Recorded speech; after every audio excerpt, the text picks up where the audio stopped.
ரட்சித்தார். நாங்க சந்தோஷமா பாட்டு பாடிட்டு இப்படியே இயேசு பத்தி சொல்றோம். உங்களுக்கு சொல்லணுமா? அவங்களுக்கு சொல்லட்டுமா?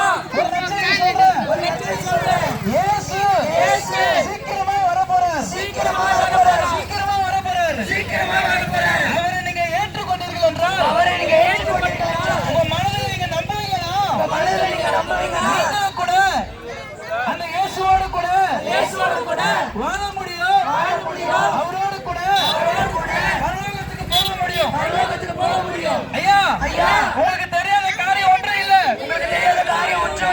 உலக பழமொழி ஒன்று இப்படி சொல்றாங்க. யாம் பெற்ற இன்பம் பெறட்டுமே வையகம் என்று சொல்லி.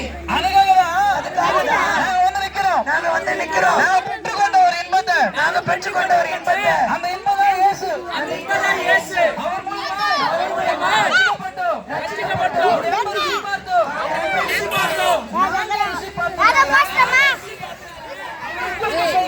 உங்களுக்கு சொல்றோம். நீங்களும் இயேசுவை ருசித்தீர்கள் என்றால், இயேசுவை மனதார நம்புவீர்கள் என்றால், 2024 துவங்கி என் குடும்பத்துல ரொம்ப பிரச்சனை நடக்குது. வியாதி அதிகமா இருக்குது. போராட்டம் அதிகமா இருக்குது. நம்ம ஏண்டா வாழ்றோம்னு நிறைய நேரம் யோசிச்சிருக்கிறேன். அப்படின்னு இந்த சத்தத்தை நீங்க கேட்டுக்கொண்டிருப்பீங்கன்னா, ஒரு காரியத்தை சொல்றோம். உங்க விதிய இயேசு கிறிஸ்து மாற்றுவார். இது என் தலைவிதி நீங்க நினைக்காதீங்க. நாங்க மனசார சொல்றோம். நீங்க 2025 நல்லா இருப்பீங்க. நீங்க ஆசீர்வாதமா இருப்பீங்க. இந்த வருஷத்துல எதெல்லாம் எழுதி போனீங்களோ அதெல்லாம் புது வருஷத்துல இயேசு உங்களுக்கு நிறைவா கொடுப்பாருமா. நீங்க செய்ய வேண்டியது ஒரே ஒரு காரியம் தான். இந்த கேர்ள்ஸ் ஹை ஸ்கூல் ஆப்போசிட்ல ஒரு ஈஸி சர்ச் இருக்குது. அங்க வாங்க. ஆண்டவரை நம்புங்க. விசுவாசிங்க. வாழ்க்கையில இயேசு விடுதலை கட்டளையிடுவார். புது வருஷத்துல புதிய மாற்றங்களும் புதிய ஆசீர்வாதங்களும் உண்டாகும். அவருடைய ரட்சிப்பை நீங்க பெற்று, அதனாலதான் எனக்கு வந்து நிற்கிறோம். ரட்சிக்கப்பட்டீங்கன்னா, இயேசு அறிந்து கொண்டீங்கன்னா வாழ்க்கை முழுவதும் மாறிடுமா. வாழ்க்கை ஆசீர்வாதமா மாறிடும். திரும்ப உங்களுக்கு ஒரே ஒரு காரியத்தை சொல்றேன். இயேசு சீக்கிரமாய் வரப்போகிறார். இயேசு சீக்கிரம் வரப்போகிற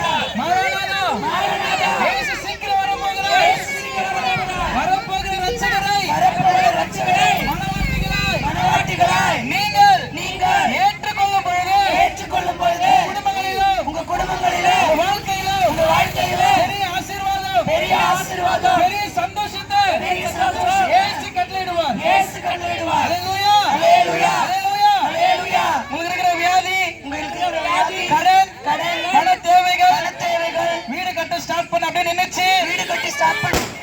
வேலையை தூங்கணும் அப்படியே நின்னுச்சு. அப்படின்னு கவலைப்படுறவங்களா இருதயத்தை கை வைத்துக் கொள்ளுங்க. உங்களுக்காக இப்ப நாங்க ஜெபிக்க போகிறோம். இயேசு வாழ்க்கை விடுதலை கட்டளையிடுவார். இயேசுவே, இந்த கரையக்குடல் பகுதியில இங்க நின்று கொண்டிருக்கிற அன்பு தாயார்களுக்காக, குட்டி பிள்ளைகளுக்காக, ஐயாமார்களுக்காக நான் ஜெபிக்கிறேன். 2024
போகிறார், அவர் திரும்ப வரப்போகிறார். நீங்கள் ஏற்றுக்கொள்ளுங்க, உங்க வாழ்க்கை மாறும். இன்னும் அதிகமாய் ஆண்டவரை பற்றி அறிந்து கொள்ள வேண்டும் என்றால் கேர்ள்ஸ் ஹை செகண்டரி ஸ்கூல் எதிரில் இருக்கிறதான இந்திய சுவிசேஷ திருச்சபை ஈசை சபைக்கு வரும்பொழுது உங்களுக்காக ஆண்டவரை பற்றி இன்னும் அதிகமாய் அறிந்து கொள்வதற்கான ஒரு சூழ்நிலையை கர்த்தர் ஏற்படுத்துவார். Happy Christmas, happy new year. நீங்க நல்லா இருப்பீங்க, நீங்க ஆசீர்வாதமா இருப்பீங்க. God bless you.